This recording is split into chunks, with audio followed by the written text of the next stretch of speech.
நல்லது பண்றதுக்கு அரசியலுக்கு வாங்கடா, கொள்ளை அடிக்கிறது கொலை பண்றதுக்கு மாடா அரசியலுக்கு.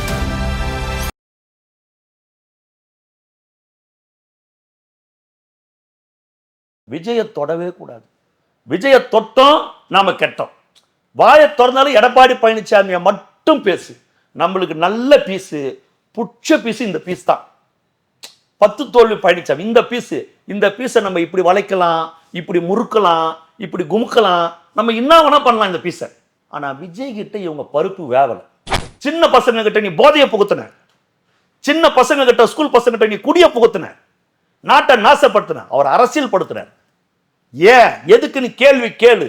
இது அரசியல், இது நாடு, இது அரசாங்கம். அரசியல் படுத்துறாரு விஜய். அரசியல் படுத்திருக்கிறார்ல. எல்லாம் தரமா இருக்குது. தரமான மருத்துவமனை எங்கடா இருக்குது? தரமான மருத்துவமனை எங்க இருக்குது? அப்போலோல இருக்குது, காவேரியில் இருக்குது. அரசு மருத்துவமனை தரமான மருத்துவமனை இருக்குதா? சொல்லுங்க. என்ன செஞ்சிருக்கீங்க? இறுதி அறுவை சிகிச்சை போனவொன்னே ஓப்பன் ஹார்ட் சர்ஜரி நடந்துருமாங்க? காத்துன்னு இருக்கணும். அது வரைக்கும் உயிரை நீ கையில பிடிச்சிட்டு இருக்கணும். அப்போலோ போனா போனவொன்னே நடக்கும். காவேரியில் போனா போனவொன்னே நடக்கும். ஏதோ ராஜீவ்காந்தி அரசு மருத்துவமனை நீ போனவொன்னே ஓப்பன் ஹார்ட் சர்ஜரி பண்ண சொல்லுங்க பார்க்கலாம். பேர் எழுதி வச்சுட்டு போமா. அது வரைக்கும் உன் புருஷன் உயிரோட தான் ஆபரேஷன் பண்றோம். ரெட்ரோலுக்ஸ் நேயர்களுக்கு வணக்கம். இன்றைய சிறப்பு நேர்காணலில் நம்முடன் இணைந்திருக்கிறார் தாவைக்காவிலிருந்து திரு ஓட்டேரி ஜெயக்குமார் அவர்கள். வணக்கம் சார். வணக்கம் சார். நேற்றைய தினம் விஜய் அவர்கள் திருச்சி கிழக்குல வேட்புமனு தாக்கல் பண்ணி பிரச்சாரத்தை ஆரம்பிச்சிருக்காரு. வழக்கம் போல் இல்லாமல் நேற்றைக்கு இந்த மேலே ஏறி ரோட் ஷோவில் ஆரம்பிச்சிருக்காரு. அதுலேருந்து எப்படி பார்க்கலாம் சார்?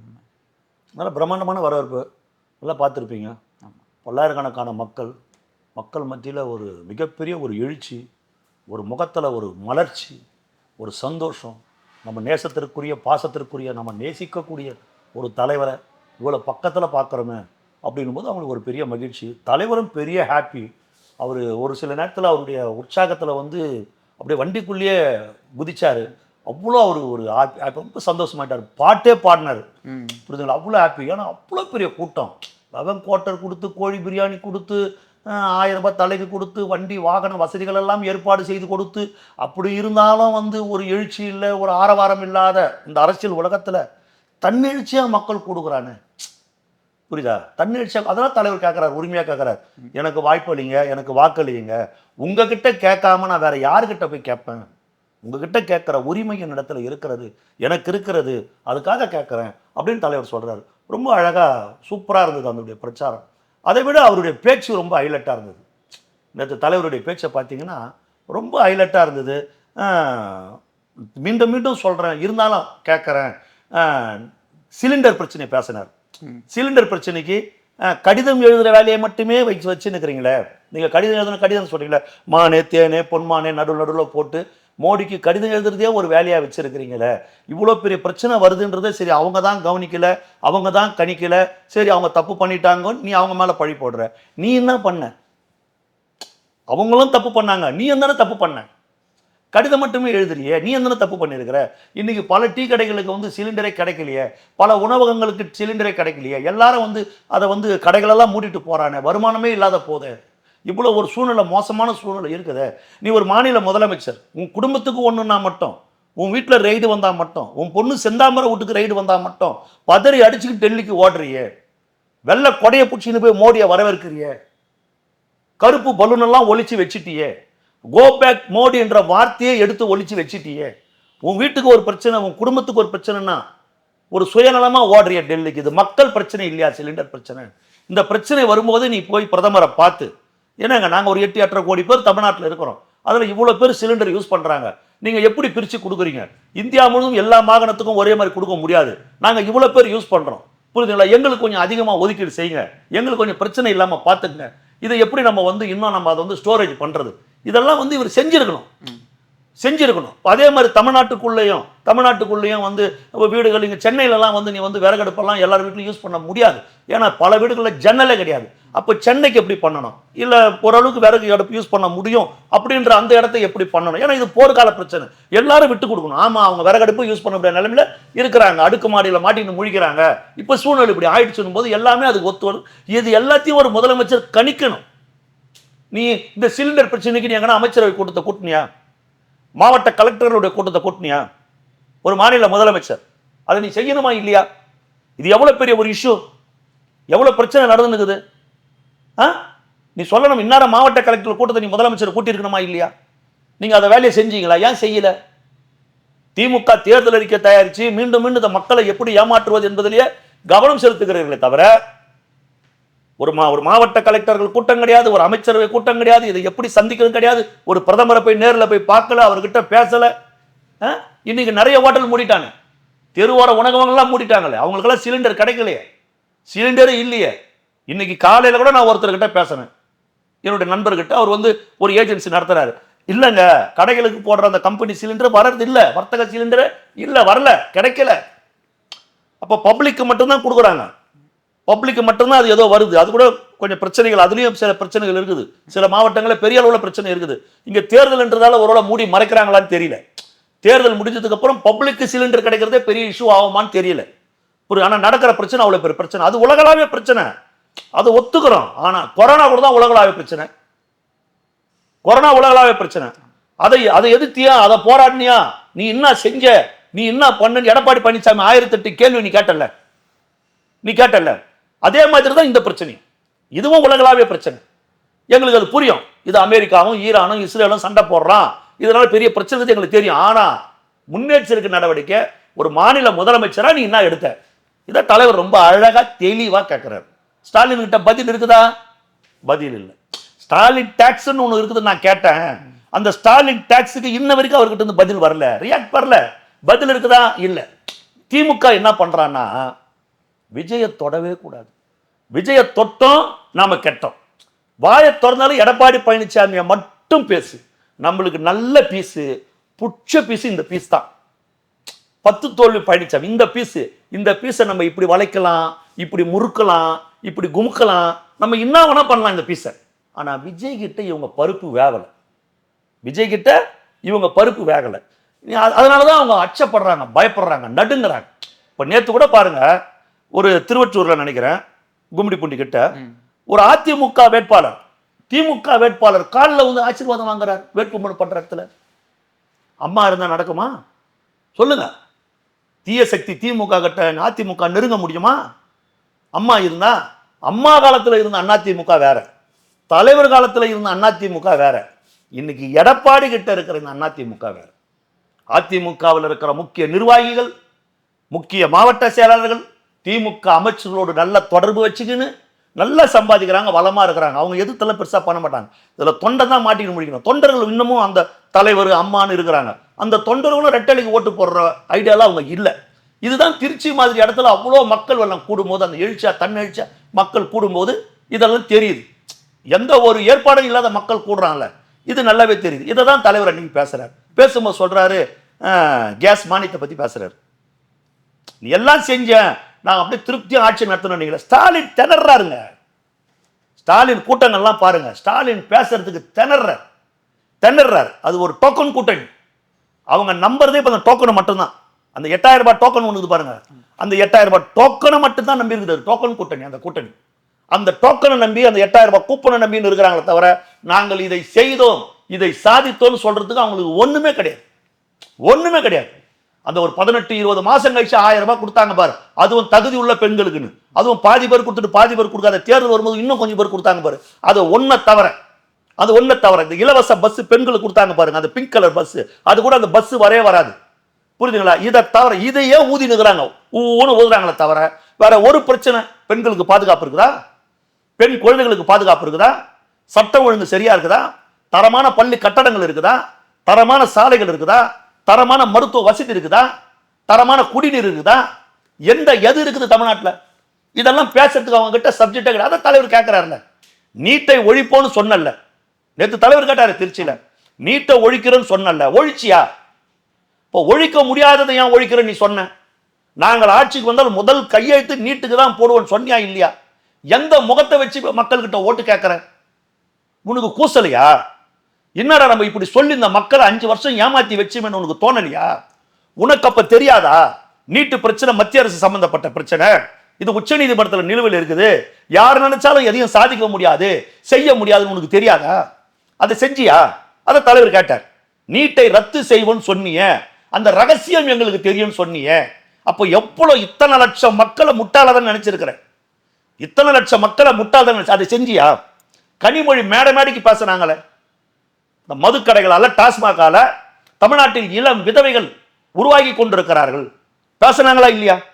கடந்த தேர்தலில் இளம் விதவைகள், இந்தியாவிலேயே இளம் விதவைகள் அதிகமாக இருக்கிற மாநிலம் தமிழ்நாடுன்னு பேசுனீங்களா இல்லையா? அந்த டாஸ்மாகை ஒழிக்கணும் அப்படின்னு நீங்க பேசுனீங்களா இல்லையா?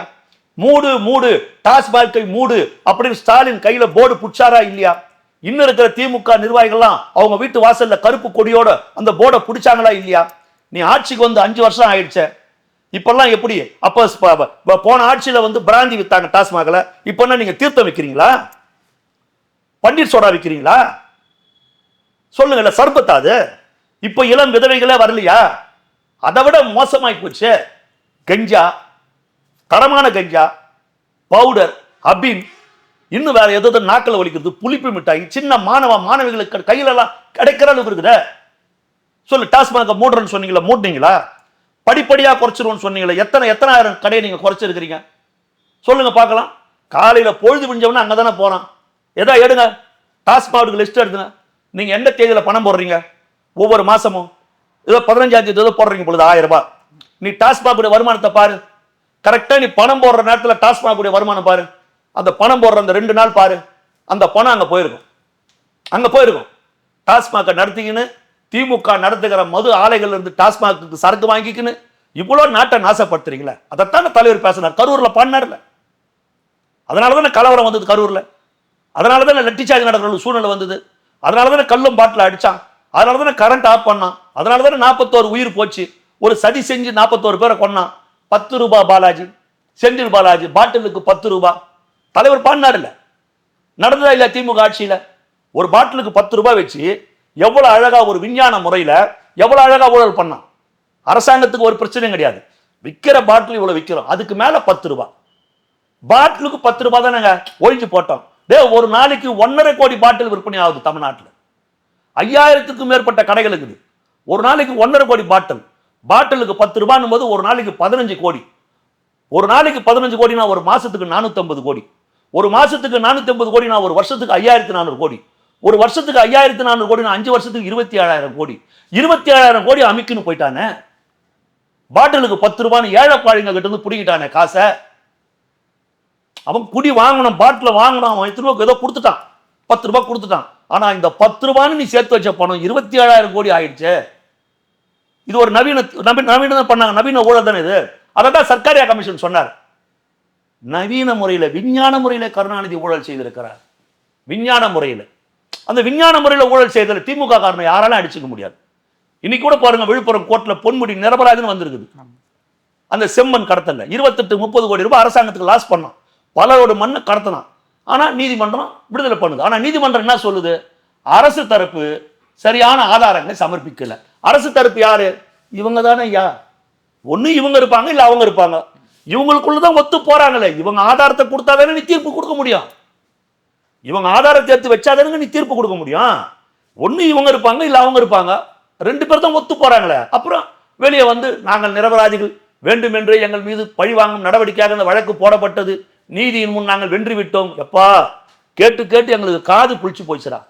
நீங்க தானே அரசாங்கம், நீங்க தானே போலீஸ், நீங்க தானே அதிகாரிங்க, நீங்க தானே கலெக்டர், நீங்க தானே தாசில்தார், நீங்க தானே டெப்டி தாசில்தார்.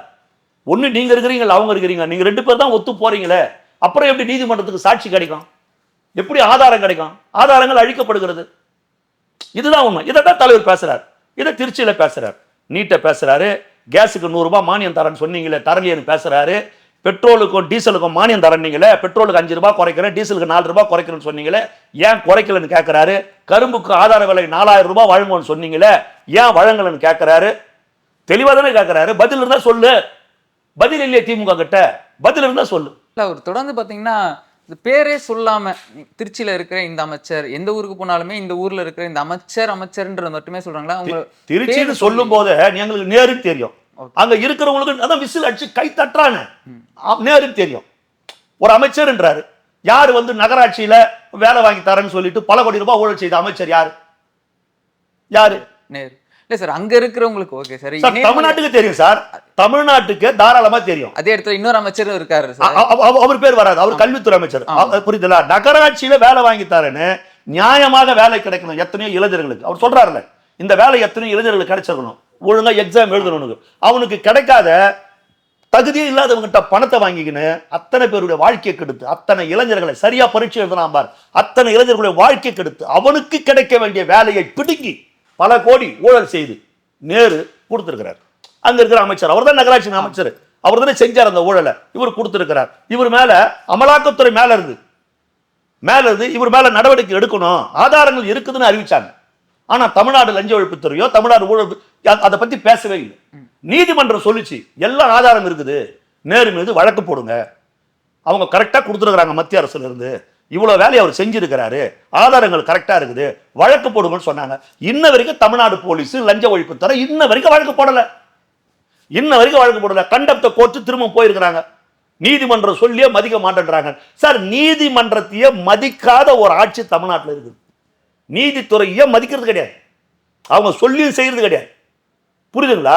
அது இது வரைக்கும் ஒரு நடவடிக்கை கிடையாது. இன்ன வரைக்கும் அவர் நான் உத்தம புத்திரன் தானே சொல்றாரு. புரியுதுங்களா? நேரு புள்ளதான், நேருடைய மகன் தான் ஓடி போய் நிர்மலா சீதாராமன் காலில் ஊந்தார்ல. அந்த பிரச்சனை வந்த உடனே எதுக்காக போனார் அவரு? தொகுதி மக்களுக்காக போய் பார்த்தேன். ஏன்டா 5 வருஷம் தொகுதி மக்களை பார்க்காத, உங்க ஒப்பனை கைது பண்ணணும்னு சொல்லும் போது தான் நீ போய் நிர்மலா சீதாராமன் தொகுதி மக்களுக்காக பார்ப்பியா? புரியுதுங்களா? அதுதான் தெளிவா தெரியுதுங்க. தலைவர் அதை சொல்றாரு, இத்தனை கோடி ஊழல் செஞ்சிருக்கிறானுங்க, இப்படியெல்லாம் நாட்டை நாசப்படுத்தி இருக்கிறானுங்க, இவ்வளவு கொள்ளடிச்சிருக்கிறானுங்க, இது ஒரு மாற்றம் வேண்டும் அப்படின்னு அழகா பேசுறாரு. அது இன்னும் பாயிண்டா எடுத்து இன்னும் பேசியிருக்கலாம் அப்படின்னு இல்ல அவர் அங்க இருக்கிற அமைச்சர் அவரே சொல்றாரு, அவர் மேல 1000 கோடிக்கு மேல வந்து சொத்து புகார் இருக்குன்னு அவரே வேட்புமனு தாக்கல் பண்ணும்போது 3 கோடி ரூபாய் தான் இருக்குது அப்படின்னு சொல்றாரு. இதெல்லாம் இன்னும் பாயிண்ட் பண்ணி எடுத்து சொன்னா இன்னும் என்னை பொறுத்தவரையில அது வரையிலே போதும். அடுத்தடுத்து நிறைய வேலைகள் இருக்குது. இவர் ஊழல் பண்ணியிருக்கிறாரு, இவ்வளவு செஞ்சிருக்கிறாரு, இளைஞர்களுக்கு கொடுக்க வேண்டிய வேலையை கெடுத்திருக்கிறாரு, அவ்வளவுதான். மற்ற எல்லாமே அவங்க பப்ளிக்கு தெரியும் சார். அந்த மாவட்டத்தில் இருக்கிறவங்களும் தெரியும், திருச்சியில் இருக்கிறவங்களும் தெரியும், தமிழ்நாட்டில் இருக்கிறவங்களும் தெரியும், அரசியல் தெரிஞ்சவங்களும் தெரியும். இவங்க இவ்வளவு ஊழல் செஞ்சுக்கலாம் ஒட்டு மொத்தமாக தெரியும். நேரு யாருன்னு சென்னையில் யாருக்கு தெரியும்? புரிஞ்சுங்களா? அதெல்லாம் கிடையாது. அங்க இருக்கிறவங்களுக்கு தெரியும், இவன் தான் இந்த வேலையை பண்ணவன், அவங்களுக்கு நல்லாவே தெரியும். தலைவர் தெளிவாக தான் பேசுறாரு, தெளிவாக தான் சொல்றாரு, அந்த மக்கள் தெளிவாக தான் அதை புரிஞ்சுன்னு இருக்கிறாங்க. அது சொல்றவங்க ஏதாச்சும் ஒண்ணு எதிர்த்து சொல்லி இருப்பாங்க. ஏன் மோடியை பேசல, இவ்வளவு சொல்லலையா, ஏன் தெளிவா பேசல, ஏன் என்ன சொல்றாருல, பிஜேபி திமுக வேறு வேறு கிடையாது. அதாட்ட டே 1 சொன்னார்ல, அவன் பாசிசம்னா நீ என்ன பாயாசம் மாடான்னு கேட்டார்ல, நீ என்னடா பாசிசம், நீ தான் சர்வாதிகாரம். புரியுதுங்களா? எனக்கு ரெண்டுமே வேற வேற கிடையாது, ரெண்டுமே எதிரினாரு. திமுக கூட்டணின்றாரு, இவங்களை வந்து மற்றும் பலர்ன்றார், மற்றும் சிலர் என்றார். சாதாரணமாக சொல்றாருங்க. அது பாருங்க, திமுக அதிமுக 2 கூட்டணியுமே ஆட்டம் கண்டு போயிருக்குதுங்க. அதிமுக களத்துல இல்லைங்க, படுத்தே விட்டான் ஐயான்ற நிலைமையில எடப்பாடி பழனிசாமி இருக்கிறாருங்க. அவங்களுக்குள்ள 1008 குழப்பங்க. டிடிவி தினகரனுக்கு 11 சீட்டு கொடுக்க அவருக்கு விருப்பமே கிடையாதுங்க. எடப்பாடி பழனிசாமி விருப்பம் கிடையாது. அமித்ஷாவுடைய நெருக்கடிக்கு பயந்துதான் அந்த சீட்டை கொடுக்குறாரு. குக்கர் சின்னத்தில் எங்க அந்த தோக்கடிக்கணுமோ அந்த வேலையை இவர் பார்க்க போறாரு. குக்கர் எங்கன்னா வெயிட்டா இருந்தா இவரை தோக்கடிக்கிற வேலையை குக்கர் பண்ண போகுது. சரிங்களா? இவங்களுக்குள்ள அவ்வளவு ஒரு குழப்பம் இருக்குது. தென் மாவட்டங்கள்ல இவங்களை வீழ்த்தத்துக்கு சசிகலா தயாராயிட்டாங்க. இது துரோக கூட்டணி. புரியுதா? நீங்க துரோகத்துக்கு நீங்க வந்து டிக்ஷனரியில பாத்தீங்கன்னா எடப்பாடி பழனிசாமி பேர் இருக்கும். கொஞ்சம் நெஞ்சம் துரோகம் கிடையாது அவர் பண்ணது. அவர் சசிகலாவுக்கு துரோகம் பண்ணாரு, ஓபிஎஸ்க்கு துரோகம் பண்ணாரு. ஓபிஎஸும் ஒரு துரோகி, ஓபிஎஸும் துரோகி. அம்மாவின் ஆன்மாவுக்கு துரோகம் செய்து திமுக காலை நக்குவதற்கு சென்ற ஓபிஎஸும் துரோகி தான். துரோகிக்கு துரோகி, இவரும் துரோகி, அவரும் துரோகி. இப்பேற்பட்ட துரோகிகளை நம்பி அந்த அம்மா கட்சி நடத்ததாலதான் பாவம் அவ்வளவு சீக்கிரம் போய் படுத்துட்டாங்க பொழுது. எப்படி இருந்திருக்கிறானுங்க பாரு எல்லாருமே. புரியுதுங்களா? எப்படி இருந்திருக்கிறாங்க பாரு. இவர் போய் சசிகலா வந்து இவரை ஒரு முடிக்கிற வேலை அந்தம்மா பண்ணுவாங்க. அன்புமணி ராமதாஸுக்கு என்ன பிரச்சனையும் அதை வந்து வட மாவட்டத்தில் ராமதாஸ் பார்த்துக்க போறாரு. ஏன்னா அவர் அப்பனுக்கு துரோகம் பண்ணிட்டாரு அப்படின்னு அவர் சொல்றாரு. ஒரு அப்பனை ஏமாத்தி நம்ப வச்சு இவர் செஞ்சிட்டாரு அப்படின்னு எங்க எல்லா இடத்துலயுமே இப்ப இது ஒரு பிரச்சனையா ஓடி இருக்குதுங்க. எல்லா இடத்துலயும் ஒரு பிரச்சனை அது ஓடுது. சரிங்களா? இவரை இவர் பார்த்துக்க போறாரு. ஆக அதிமுக கூட்டணி நிம்மதியா கிடையாது. திமுக கூட்டணி தேமுதிக இவ்வளவு சீட்டு கொடுத்தது திருமாவளவனுக்கு விருப்பமா, கம்யூனிஸ்டுக்கு விருப்பமா? அததான் தலைவர் சொல்றாரு. ஏலம் எடுத்திருக்கிறாங்க, இந்த கூட்டணி ஏலம் எடுத்திருக்கிறாங்க. எத்தனை கோடி ரூபாய் விலை பேசியிருக்கிறாங்க, பல கோடி ரூபாய் கைமாறியதாக சொல்லுகிறார்கள் பிரேமலதாவுக்கு. ஏலம் எடுத்திருக்கிறாங்க. அவங்களுக்கு இதே வேலை, ஒரு தேர்தலில் இதே வேலை. புரியுதுங்களா? பாவம் அதனாலதான் அவர் போய் சேர்ந்தார் விஜயகாந்த். ஐயோ இப்படி வந்து நம்ம வந்து இதை வந்து வீட்டில் விட்டுட்டுமே. சரிங்களா? அவர் போய் சேர்ந்தார். இப்படி பல கோடி ரூபாய் கல்லாப்பெட்டி கூட்டணி என்றார் தலைவர். இது ஒரு கல்லாப்பெட்டி கூட்டணி டிக்ளேர் பண்றாருல, கல்லாப்பெட்டி கூட்டணி. அப்புறம் நீ இல்லைன்னா அது இல்லைன்னு ஆயிடுமா? யாரும் வந்து விஜயை பத்தி பேசாதீங்க. நீ பேசலாண்டா, நீ பேசலான்னா மக்கள் பேசலாண்டா. அவரை பத்தி மக்கள் பேசலாம், விசில பத்தி பேசலாம், தலைவரை பத்தி பேசலாம், தமிழ்நாடு சந்து பொந்து இண்டு இடுக்கு எல்லா இடத்துலையும் பேசலாம். விஜய் விஜய் விஜய் விஜய் விஜய். பேசுறான், மக்கள் பேசுறான், தன்னெழுச்சா மக்கள் எழுந்து வரான். நாங்கெல்லாம் 38 வருஷமா அரசியல்ல பாக்குறோம். சின்ன பசங்கிட்ட பேசினால சின்ன பசங்க அப்படி கடந்து போவான். அரசியலா பேசாதன்னு அரசியல ஒரு இதுவா பார்ப்பான். உலகம் முழுவதும் அரசியல் தான் இருக்கிறது. இந்த நாட்டை வழிநடத்துவது அரசியல் தான், பிரதமர் அரசியல் தான், ஜனாதிபதி அரசியல் தான், அமெரிக்க அதிபர் ட்ரம்ப் அரசியல் தான். அரசியல் தான் உலகத்தை வழிநடத்துகிறது. ஆனா இளைஞர்கள் அதை புரிஞ்சுக்கல. அரசியல் இவனுங்க மாதிரி அரசியல்வாதியை பார்த்து அரசியல் ஒரு சாக்கடை, ஒரு நாத்தம், அரசியல் வேண்டாம், கட்சி வேண்டாம் அப்படின்னு ஒதுங்கி போன இளைஞர்களை எல்லாம் இன்றைக்கு அரசியல் படுத்திருக்கிறார் விஜய். அரசியலை கூர்ந்து கவனிக்கிறாங்க.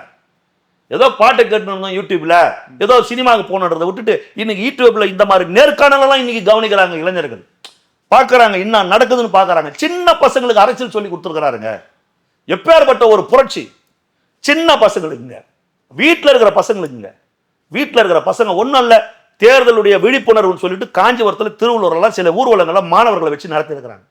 பள்ளி மாணவர்கள் 6வது 7வது படிக்கிற பள்ளி மாணவர்கள் ஆசிரியர்கள்லாம் கூட போறாங்க.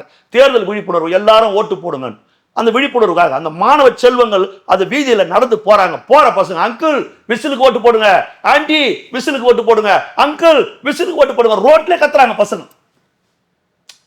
அப்ப குழந்தைகளுக்கு இது தேர்தல், விசில் என்பது ஒரு சின்னம், இந்த சின்னத்துல ஓட்டு போட்டாதான் விஜய் வெற்றி பெறுவார், விஜய் வெற்றி பெறணும் அப்படின்ற எண்ணம் அரசியல் சின்ன பசங்க மனசுல புகுந்துக்குதுங்க. சின்ன பசங்க கிட்ட நீ போதைய புகுத்துன, சின்ன பசங்க கிட்ட ஸ்கூல் பசங்க கிட்ட நீ குடிய புகுத்துன, நாட்டை நாசப்படுத்தின, அவர் அரசியல் படுத்துற. ஏன் எதுக்கு நீ கேள்வி கேளு. இது அரசியல், இது நாடு, இது அரசாங்கம். அரசியல் படுத்துறாரு விஜய்.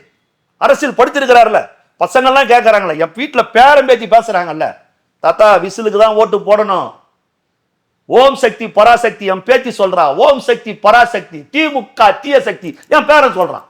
அப்புறம் ரிலேஷன் ஒருத்தர் போன் பண்றாங்க, ஐயோ அதைத்தான் என் வீட்லயும் கத்தினுக்கிறான் என் பேரன், ஓம் சக்தி பராசக்தி திமுக தீய சக்தி. பசங்க தூக்கத்துல கூட ஓம் சக்தி பராசக்தி திமுக தீய சக்தி புகுத்திட்டாருல. திமுக ஒரு தீய சக்தி, திமுக ஒரு நச்சு பாம்பு, திமுக வீழ்த்தப்பட வேண்டிய ஒரு இயக்கம், புரியுதா? அதை புகுத்திருக்கிறாருல.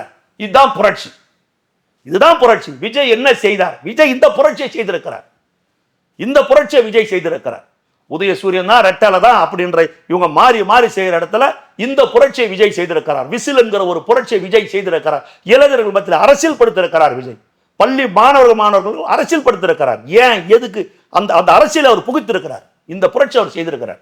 இதனாலதான் அவரை பார்த்தா பிடிக்கல. ஒட்டு மொத்தமா ஒன்று சேர்ந்து ஐயோ இது நான் புது அரசியலா இருக்குது, இது வேண்டாம், நம்ம இப்படியே கொள்ளடிச்சு மக்களை ஏமாத்தின அரசியல் தானே நம்ம செஞ்சுன்னு இருந்தோம், நம்ம இப்படியே தானே நாட்டை நாசப்படுத்தணும், சரிங்களா? இதைத்தான் இவங்க பார்த்துட்டு போறாங்க. நான் இப்போ கூட கேட்கறேன் தம்பி, நான் பேசுறேன். இப்போ ஓமந்தூரார் மருத்துவமனை, ஒரு 4 மாத குழந்தை, நீங்க பார்த்துருப்பீங்க. ஆமா, ஒரு 4 மாத குழந்தைக்கு 8 வயசு பெண்ணுக்கு போட வேண்டிய ஒரு சிறுமிக்கு போட வேண்டிய ஒரு ஊசி அந்த குழந்தைக்கு போட்டு அந்த குழந்தை செத்து போச்சுங்க. அது எங்க செய்தி? எங்க பெரிய அளவில் ஒண்ணுமே அதை பத்தி ஒண்ணுமே இல்லையா? ஒரு உயிர்னா சாதாரணமா போயிடுமா? அந்த மாதிரி ஊசி மாத்தி அப்போல எந்த குழந்தையும் சாவலியே, காவேரி மருத்துவமனை எந்த குழந்தையும் சாவலியே. ஏழை குழந்தைங்க மட்டும் உங்களுக்கு அவ்வளவு சாதாரணமா சரி விடுமா போந்து போச்சு, அப்படி கடந்து போயிடணும் நாங்கெல்லாம், ஏன்னா நாங்கெல்லாம் ஏழைங்க, சரிப்பா போந்து போச்சு அதுக்கு விதி அவ்வளவுதான் அப்படின்னு கடந்து போயிடணுமா நாங்கெல்லாம்? சொல்லுங்க. அப்போ எல்லாம் தரமா இருக்குது, தரமான மருத்துவமனை எங்கடா இருக்குது? தரமான மருத்துவமனை எங்க இருக்குது? அப்போலோல இருக்குது, காவேரியில் இருக்குது, அரசு மருத்துவமனை தரமான மருத்துவமனை இருக்குதா? சொல்லுங்க. என்ன செஞ்சிருக்கீங்க? இறுதி அறுவை சிகிச்சை போன உடனே ஓப்பன் ஹார்ட் சர்ஜரி நடந்துருமாங்க? காத்துன்னு இருக்கணும், அது வரைக்கும் உயிரை நீ கையில பிடிச்சிட்டு இருக்கணும். அப்போல போனா போனவனே நடக்கும், காவேரியில் போனா போனவனே நடக்கும். ஏதோ ராஜீவ்காந்தி அரசு மருத்துவமனை நீ போனவன ஓப்பன் ஹார்ட் சர்ஜரி பண்ண சொல்லுங்க பார்க்கலாம், பேர் எழுதி வச்சுட்டு போமா, அது வரைக்கும் உன் புருஷன் உயிரோட தான் ஆபரேஷன் பண்றோம், சீனியாரிட்டி படி நடக்கும். இதெல்லாம் எங்க போகுது சொல்லுங்க? இதெல்லாம் எங்க போகுது? எங்க நடக்குது? நாட்டில் என்னதான் நடக்குது? அப்ப இதெல்லாம் ஒரு நிர்வாக திறமையா? அதை சொல்ல முடியல ஸ்டாலினால. இத்தனை கிலோமீட்டர்கள் நாங்கள் சாலை போட்டிருக்கிறோம், இத்தனை பள்ளிக்கூடங்களை நாங்கள் தரமா நாங்கள் ஏற்படுத்தி இருக்கிறோம், இத்தனை மருத்துவமனைகளை நாங்கள் தரம் உயர்த்தி இருக்கணும், இவ்வளவு குடிநீர் வசதி நாங்கள் ஏற்படுத்தி செஞ்சு கொடுத்துருக்கிறோம். சொல்லு சொல்லு, இருந்தா தானே சொல்லுவ. 1000 ரூபாய் கொடுத்தோம் 20 மாசம் கழிச்சு, அதுவும் தகுதி இல்லாத தகுதி உள்ள பிரிச்சு பார்த்து கொடுத்தோம். தேர்தல் நடக்கும்போது மிச்ச பேர் கொடுத்தோம். இதை தவிர வேற என்ன சாதனை சொல்லு? வேதனைகள் தான் உன் ஆட்சியில. யாருக்கும் பாதுகாப்பு இல்லை, கிழவிகளுக்கும் பாதுகாப்பு இல்லை. இந்த வேதனையை தவிர வேற என்ன சொல்லுங்க? நாட்டை நாசப்படுத்தி வச்சிருக்கிறீங்க. இதை தவிர வேற என்ன சாதனை திமுக செஞ்சிருக்குது? எந்த முகத்தை வச்சு திமுக ஓட்டு கேட்க போகுது? தொடர்ந்து இப்போ பார்த்தீங்கன்னா இந்த லோக் போல்னு சொல்லி ஒருத்தவங்க சர்வே ரிலீஸ் போல்? பண்ணியிருக்காங்க. லோக் போல்னு சொல்லிட்டு சரி, ஒருத்தவங்க ரிலீஸ் பண்ணியிருக்காங்க. 180க்கு மேலே தொகுதி வந்து திமுக வந்து ஜெயிக்கும் அப்படின்ற மாதிரி சொல்லியிருக்காங்க. ரெட்டை இலை பார்த்தோன்னா ஒரு 40லேருந்து 50 சீட்டு சொல்லியிருக்காங்க. தாவேக்கா ஒரு 10 சீட்டு. பரவாயில்லையா? அதாவது பெருந்தன்மை ஒரு 10 சீட்டு, தாவேக்கான ஒரு பெருந்தன்மையா சொல்லியிருக்கிறாங்களே. ஏங்க இதெல்லாம் கருத்து கணிப்பு கிடையாதுங்க, கருத்து திணிப்புங்க. சார் எல்லா கருத்து கணிப்புலையுமே திமுக தான் எல்லா கருத்து ஒரு 10 பேர் இருக்கிறாங்க சர்வே பண்றவன். லயலா மாணவர் கூட தான் கருத்து கணிப்பு நடத்தான், தாவேக்கா தான் ஆட்சியை பிடிக்கும்னா ஒரு 10 இதெல்லாம் பேச்சு கிடையாதுங்க. எத்தனையோ தடவை கருத்து கணிப்பெல்லாம் தூளா இருக்குதுங்க. புரியுதுங்களா? இது ஒரு நிறுவனம், இப்போ நீங்க கூட தான் ஒரு நிறுவனம் நடத்துறீங்க ஒரு பேர்ல, ரெட்ரோலஸ் கருத்து கணிப்புன்னு ஒன்று விட வேண்டியதுதான். உங்க சார்பில் ரெட்ரோலஸ் கருத்து கணிப்பு, இவங்க ஆட்சியை பிடிக்க போறாங்க, அது வைரல் ஆச்சு, அவ்வளவுதான். இதெல்லாம் பெரிய விஷயம் என்ன? இவங்க எங்க போனாங்க, யாரை கேட்டாங்க, இதெல்லாம் யார் கேள்வி கேட்கறது? அதெல்லாம் கிடையாதுங்க. இதெல்லாம் கருத்து, அதாவது மக்கள் மெயின் செட்டை மாத்துறது. இவங்க தான் ஜெயிப்பாங்க, இவங்க தான் ஜெயிப்பாங்கன்னு மக்கள் மெயின் செட்டை மாத்துறது. அது மாற்ற முடியாதுங்க. திரும்புகிற திசையெல்லாம் விசில் சத்தம், திரும்புகிற திசையெல்லாம் விஜய் விஜய் என்னுகிற கோஷம். புரியுதுங்களா? இதெல்லாம் வந்து ஒண்ணுமே எடுப்படாதுங்க, எதுவுமே நடக்காதுங்க. அவங்க ஆடி போயிருக்கிறாங்க சார். நீங்க பாத்தீங்களா திமுக வேட்பாளர் கூட்டம்லாம் பாத்தீங்களா? இப்போ புதுசா ஒன்று வருது பாத்தீங்களா? தலைவர் இந்த மப்ளர் போட்டா தூக்கி விசிறி அடிச்சா தூக்கி மேலே போடுறது, அந்த சால்வி அப்படி இப்படி சுத்துறது, இதெல்லாம் தலைவர் பண்ணுவார். இதை பூரா இப்போ திமுக பண்றாங்க. சொல்லிட்டாங்க நல்லா ஆளுக்கு 50 சுத்தணும்னு. இவன் சுத்தி இவனுக்கு சுத்தி கீழே வந்துருவானுங்க போல சார். ஒரு இடத்துக்கு ஜெப கெஞ்சி போச்சு. ஐயோயோ வயசான காலத்துல சுத்த சொல்றான் சுத்துறாங்க சார். பாவமா இருக்குது பாக்குறதுக்கு. புரியுதுங்களா? எல்லாம் திமுக ஓட்ட போயிடுச்சுங்க. எல்லாம் 75 வருஷம் கட்சின்றாங்கல்ல, எல்லாம் பிபி சுகர் 1008 பிரச்சனைங்க. 1008 பிரச்சனை முடியல. அதனால வந்து ஒரு பெரிய ஒரு இளைஞர் கூட்டம், இவர் பின்னாடி திறனும் போது அவங்களால முடியல. இதுதான் கால நிலவரம். அவங்களும் வந்து அதே பேண்ட்டை போட்டு அதே ஷர்ட் போட்டு, இது எவ்வளவு விமர்சனம் இதே நம்ம மீடியால பேசியிருக்கிறோம். பயந்து போய்க்கிறாங்க சார், பயந்து போயிருக்கிறாங்க, அச்சப்பட்டு இருக்கிறாங்க. நீங்க வேணா அந்த வீடியோல பாருங்க. அவங்க எல்லாம் ஒருத்தன் கண்ணில் ஒருத்த போட்டு தள்ளி போய் சுத்துறான்றான். லைனா நின்னுன்னு இவன் சுத்துறாங்க. சுத்தும் போது பக்கத்துல ஒரு மேல் போட்டு தள்ளி போய் சுத்தியா, எனக்கு கொஞ்சம் இடம் முடியா, இப்படி சுத்துறான். கை ஒடிச்சு போச்சு, ஜவு கிழிஞ்சு போச்சு, முடியல. அது சுத்துறதுக்கு அந்த அளவுக்கு நிலைமை போகுது. நல்லா புரிஞ்சுங்க. எல்லாருமே வந்து இவர் அப்படியே ஃபாலோ பண்ணிக்கின்னு இவர் போற மாதிரியே நம்ம வந்து ரோட் ஷோ போனோம். ஏங்கன்னா கூட்டம் இருக்குதா? ரோட் ஷோ போனார்ல ஸ்டாலின், அவர் நிக்கிற இடத்துல பணம் கொடுத்து செட் பண்றாங்க. ரோட் ஷோ போனோம், விஜய் மாதிரி கூட்டம் கூடணும்னா அது பல கோடி செலவு பண்ணணும். அப்பதான் ஸ்டாலினுக்கு கூட்டம் பல கோடி செலவு பண்ணதான் வரும். போறாருல the great Karikalan magic show, யாருமே அந்த கடையில் டீ ஆச்சின்னு போறாரு பாருங்க, ஜீப்ல நின்னுங்க. எங்க இருக்கு கூட்டம்? அதே குளத்தூர்ல தலைவர் போகும்போது எப்படி இருந்தது? அந்த பெரம்பூர்ல எப்படி இருந்தது? மக்கள் வெள்ளம் ஆர்ப்பரிக்கிறாங்க, மக்கள் வெள்ளம் ஆர்ப்பரிக்கிறான். மக்கள் அலை தெரியுதுங்க. அலை நல்லா பாருங்க, அது பாருங்க. மக்கள் நிக்கிறதுக்கும் அலை இப்படி போறது வரதான் அலைடுவாங்க. அந்த அலை புரட்சி தலைவர் எம்ஜிஆருக்கு பிறகு அந்த அலை, எம்ஜிஆர் அமெரிக்கா மருத்துவமனையிலிருந்து சென்னைக்கு வரும்போது தான் அந்த மாதிரி ஒரு அலையை நாங்க பார்த்தோம். புரட்சி தலைவர் அமெரிக்கா மருத்துவமனை சென்னைக்கு வரும்போது இந்த கிண்டி கிட்ட ஏர்போர்ட் கிட்ட ஒரு பெரிய கிரவுண்ட் ஏற்பாடு கூட்டம் நடந்தது. அவர் அத்தனை மாசம் பொறுத்தவர் வரும்போது மக்கள் கிட்ட ஒரு ஆளு அவரே கண்ணீர் விட்டு கதறினார். இவ்வளவு அன்பு என் மீது வைத்திருக்கிறார்கள் இந்த மக்கள். அந்த மாதிரி ஒரு அலை வருதுங்க இவருக்கு, மக்கள் கிட்ட அலை ஒரு எழுச்சி வருதுங்க. அது எப்படி பண்ணாங்க பாத்தீங்களா? நீங்க நல்லா பாத்தீங்களா? அந்த வீடியோ பாத்தீங்களா? தலைவர் இப்படி ஜீப்ல வர, அந்த வண்டியில வராரு தலைவர். அவர் தலைவர் வர ரூட்லயே அரசு போக்குவரத்து வண்டிகளை லைனா விடுறான், பஸ்ஸை விடுறான். நடுவில் ஒரு சென்டர் கிடையாது, ஒரு தடுப்பு கிடையாது, எதுவுமே கிடையாது. எல்லாரும் பப்ளிக் கீழே நிக்கிற ரோட்ல நிக்கிற பப்ளிக் பூரா தலைவரை பார்க்கறான். பஸ் ஓட்டுற டிரைவரும் தலைவரை பார்க்கறான், பஸ்ல இருக்கிறவனும் தலைவரை பார்க்கறான். அப்போ ஏதாவது அசம்பாவிதம் நடக்குமா நடக்காதா? பஸ் மேல முட்டிக்கு நிக்கிறாங்க, இவன் தலைவரை பார்த்துக்கிட்டு பஸ்ஸை மூவ் பண்றான், கொஞ்சம் கொஞ்சமா பார்த்துக்கிட்டே மூவ் பண்றான். கீழே இருக்கிறவனும் பஸ்ஸை கவனிக்கல, அவனும் தலைவரை கவனிக்கிறான். அப்ப எப்படி நீ போக்குவரத்து அந்த தெருவில் நீ அனுமதிச்ச? அதுக்கு தான் அவங்க தேர்தல் ஆணையத்துக்கு போனாங்க. அதுக்கு தான் தலைவர் பிரச்சாரத்தை விட்டுட்டு போனார். எதையோ இவனுங்க பிளான் பண்றானுங்க. கரூர் மாதிரி ஒரு அரசியல் இவனுங்க பண்றதுக்கு பாக்குறானுங்க. மீண்டும் இந்த இடத்துல ஒரு 30-40 பணம் விழுமா அப்படின்னு பாக்குறானுங்க. பிணங்கள் விழுந்துட்டா பாத்தீங்களா, நாங்க சொன்னமே பாத்தீங்களா, மீண்டும் இவ்வளவு பேர் செத்துட்டாங்கன்னு சொல்லி அதை வச்சு அரசியல் செய்யறதுக்காக இவங்க பாக்குறாங்க. இவருடைய பிரச்சாரத்தை முடக்க பாக்குறாங்க. தலைவர் உணர்றார். அவர் தன்னுடைய பிரச்சாரம் முடங்குதுன்னு யோசிக்கல, அப்பாவி உயிர் போறதா அவர் விரும்பல. தேவையில்லாத எதுக்கு இந்த பிரச்சனை? அந்த ரத்து பண்ணிட்டு வில்லிவாக்கத்துக்கு வராத தலைவர் திரும்பி போறார், பிரச்சாரத்தை விட்டுட்டு போறார். ஏன்னா இவங்க பிண அரசியல் செய்வதற்கு பிணம் தின்னி கழுகுகளாக, ரத்தத்தை உறிஞ்சி கொடுக்கிற ரத்த காட்டேரிகளாக வெறி பிடித்து அலைகிறார்கள். வெறி பிடிச்சு அலைகிறான். திமுக மீண்டும் ஆட்சிக்கு வரணும், பல கோடியை சுரண்டணும், கொள்ளை அடிக்கணும், குடும்பமா நம்ம குடும்பம் மட்டுமே இந்த நாட்டை ஆளணும். அப்படின்ற வெறி பிடிச்சி போயிருக்குதுங்க. அப்போ நம்ம ஜாக்கிரதையாக தான் பயணிக்கணும். சரிங்களா? அதுதான் தலைவர் வந்து அதை வந்து இது பண்ணார். அதனால இந்த கருத்து கணிப்புகள் இதெல்லாம் சும்மா மக்கள் மனநல வேறங்க. நாங்கள் போகிறோமே பார்க்குறோமே.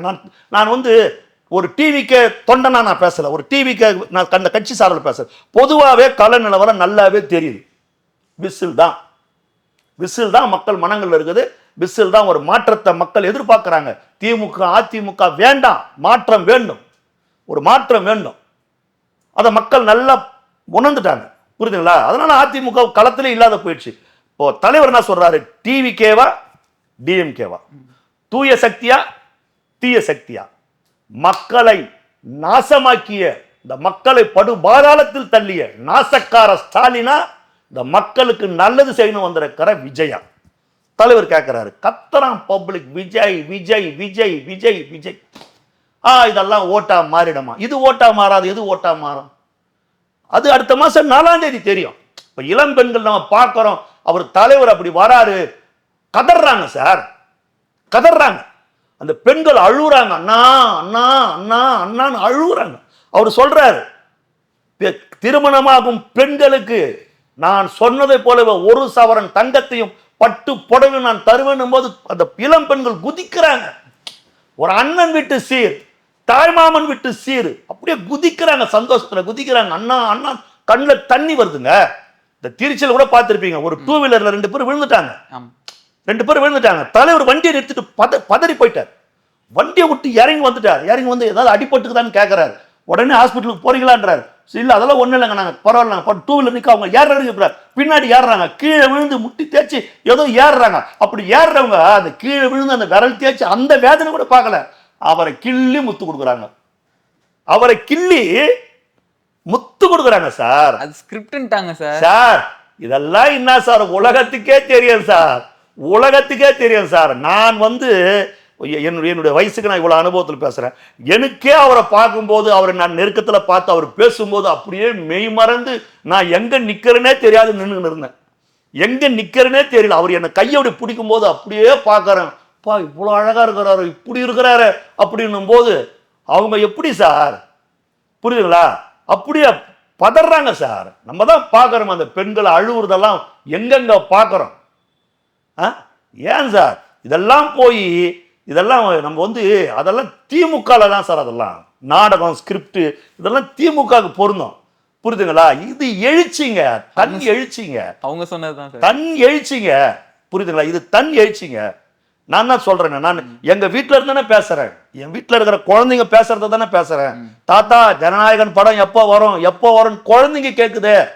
அதை தானே தலைவர் சொல்றாரு. ஜனநாயகன் படம் வந்தா ஒரு மிகப்பெரிய மாற்றத்தை, ஒரு பிரளயத்தை எங்க ஏற்படுத்திருப்போதுன்னு பயந்து மேல இருக்கிற அவனும் கீழே இருக்கிற இவனும் சேர்ந்து கூட்டு வச்சு என்ன இந்த மாதிரி செஞ்சு வச்சிருக்கிறானுங்க, நான் நியாயம் கேட்டு உங்களிடத்துல வந்திருக்கிறேன் அப்படின்னு தலைவர் சொல்லும் போது, தலைவா நீ கதறாதே, தலைவா நீ கவலைப்படாதே, தலைவா நீ கண்ணீர் சிந்தாதே, உங்களோடு பயணிக்க லட்சோப தொண்டர்கள் நாங்கள் இருக்கிறோம். எங்களது கரங்களில் வீர வாள்களை ஏந்தி இந்த இயக்கத்திற்காக தியாகம் செய்யப்படுகிற போர்படை பட்டாளத்தின் முன் வரிசையில் நாங்கள் செல்கிறோம் சொல்லி அவன் வேகம் கொண்டு போறாங்க. பொதுமக்கள் காரவரமா காத்து நிற்கிறாங்க. தலைவா நீதான் தமிழ்நாட்டை ஆள போற. இவங்க கதெல்லாம் முடிஞ்சு போச்சு. புரியுதுங்களா? இது பண பலத்தை வச்சு இவங்க மோதுவாங்க. இவங்க எதையாவது செய்யணும்னு நினைப்பாங்க, ஏதாவது கிடைக்குமான்னு பார்ப்பாங்க, தலைவருக்கு எதிராக ஏதாவது சதி திட்டத்தை பின்ன முடியுமா அப்படின்னு யோசிப்பாங்க. இவங்க செய்வாங்க. ஏன்னா இவங்க கெடுத்த பழக்கப்பட்டவங்க, அதுக்கான திட்டங்களை இவங்க வகுப்பாங்க. ஆனால் அத்தனை வியூகத்தையும் தலைவர் உடைத்தெறிவார். இந்த மக்கள் சக்தி என்கிற மகத்தான சக்தியை கொண்டு அத்தனை வியூகத்தையும் தூளாக தலைவர் உடைத்தெறிவார். நீங்க பார்க்க தான் போறீங்க 4ஆம் தேதி. கண்டிப்பாக சார். அடுத்தடுத்த நேர்காணலில் நம்ம பல விஷயங்களை பற்றி விவாதிக்கலாம். மிக்க நன்றி. நன்றி. மக்களுக்கு நல்லது பண்றதுக்கு அரசியலுக்கு வாங்கடா, கொள்ளை அடிக்கிறது, கொலை பண்றதுக்கு